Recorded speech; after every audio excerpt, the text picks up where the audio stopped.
Friends, welcome to KV channel. நான் மீஷோவில் பார்த்தீங்கன்னா ஒரு மாப் ஒன்று ஆர்டர் போட்டிருந்தேன். கொஞ்சம் இது நல்லா பெருசாக நீளமாக இருக்குது, அதனால் சரி இது ஆர்டர் போடலான்னு ஆர்டர் போட்டிருந்தேன். இது வீடு துடைக்கிறதுக்குள்ளே போதும்னு ஆகிடுது. நான் வச்சுருக்கிறது சின்ன மாப்பு வச்சுருக்கிறேன் துடைக்கிறது, அதனால் அதை வச்சு துடைக்கிறதுக்கு ரொம்ப கஷ்டமாக இருந்தது. இது நல்லா பெருசாக இருக்கேன்னு சொல்லிவிட்டு இதை ஆர்டர் போட்டிருந்தேன். இது நல்லாயிருக்கு, நல்லா நீளமாகவே இருக்குது.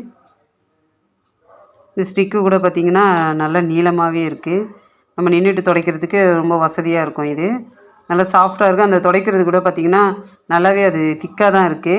இது எப்படி வேணாலும் நம்ம அதை வளைச்சி துடைக்கிறதுக்கு அந்த ரொட்டேட் பண்ணுற இது நல்லா இது கொடுத்துருக்காங்க, நல்லாயிருக்கு. இது பின்னாடி கூட பார்த்திங்கன்னா நம்ம வீடை துடைச்சிட்டு அதை பிரித்து எடுத்து வாஷ் பண்ணி காய வச்சு நம்ம திருப்பி இதில் மாட்டி துடைச்சிக்கிற மாதிரி கொடுத்துருக்காங்க. நல்லாயிருக்கு. இது வீடு துடைக்கிறதுக்கும் ஈஸியாக இருக்கும். ஏன்னா இது வந்து பார்த்திங்கன்னா லென்த்து நல்லாவே உங்களுக்கு பெருசாக நல்லா இருக்குது. சீக்கிரமாகவே இது நம்ம துடைச்சிடலாம். இது உங்களுக்கு பிடிச்சிருந்தா நீங்களும் இதை போல் வாங்கி யூஸ் பண்ணுங்கள். நல்லாயிருக்கு இது.